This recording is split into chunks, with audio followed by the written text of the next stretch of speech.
any man among you seemeth to be wise in this world, let him become a fool, that he may be wise.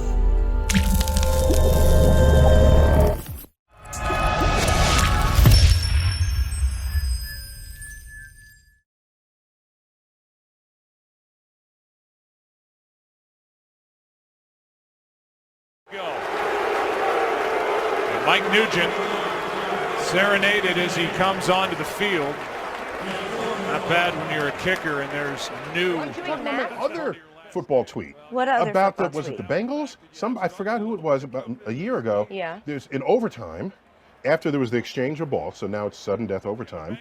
They kick a field goal from 50 yards, of course, as it must be, and 40 yards out plus the 10 plus the hike and distance. So it was like 52-yard field goal, and there it was. And if there's tense, right?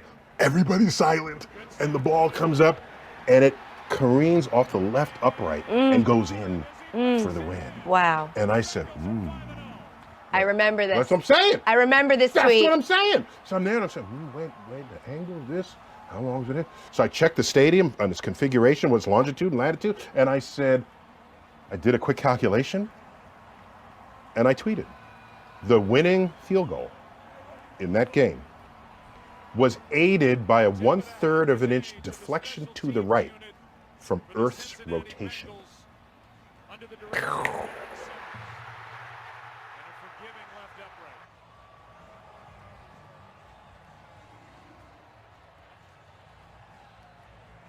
Just an outstanding win by this Cincinnati team, Joe, to be down the way that they were and to come back. Andy Dalton really showed it.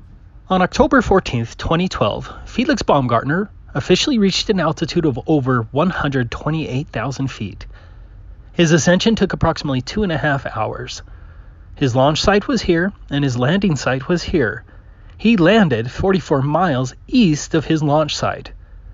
According to the globe model, at the equator, the ground is allegedly rotating at 1,037 miles per hour.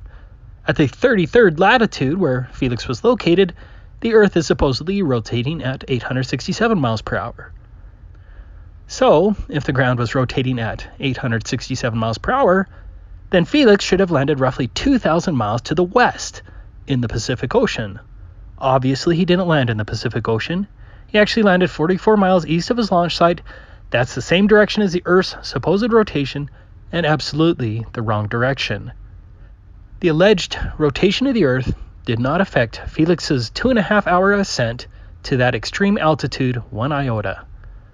The globe propagandists want you to believe that the rotation of the ground somehow transferred all of its motion to the air above it, as though air constitutes a solid block stuck to the ground.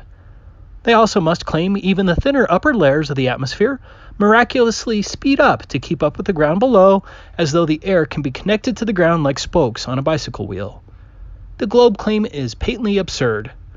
In reality, the ground cannot effectively transfer its motion to air.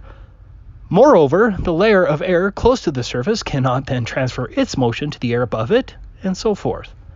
If the Earth did spin as claimed by the globe model, this would result in a 1,000 mile per hour westerly wind, making life impossible. According to Dr. Carl Schofer, but we know of no body the parts of which have much less connection with each other than is the case with the air. The air layer next to the Earth, really dragged along by the communicated motion, would not be able to communicate its motion to the layers above it, for the simple reason that it stands in no connection with them. These upper layers must therefore remain in their place, or, which would signify the same theme, would apparently flow westward with the same rapidity with which the Earth is said to rotate to the east. Now, since the point on the equator, if the Earth rotates on its axis in a day, must move eastward at the rate of 1,250 feet a second, the air would similarly move 1,250 feet westward in a second, which would more than 10 times surpass the velocity of the most fearful hurricane. We cannot perceive the rotation of the Earth in any way. We cannot demonstrate it. There are no air currents which we can justly regard as, or even supposed to be, consequences of this rotation. These facts ought to be proof enough against the existence of the rotation of the Earth. Must it not appear almost absurd in us, preoccupied by what they have taught us in school, to accept a theory of the rotation of the Earth which neither is nor can be proven?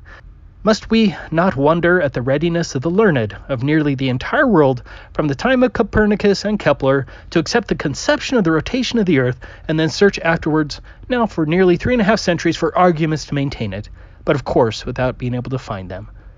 Without reasonable question, the earth is stationary, and Felix Baumgartner proved the same.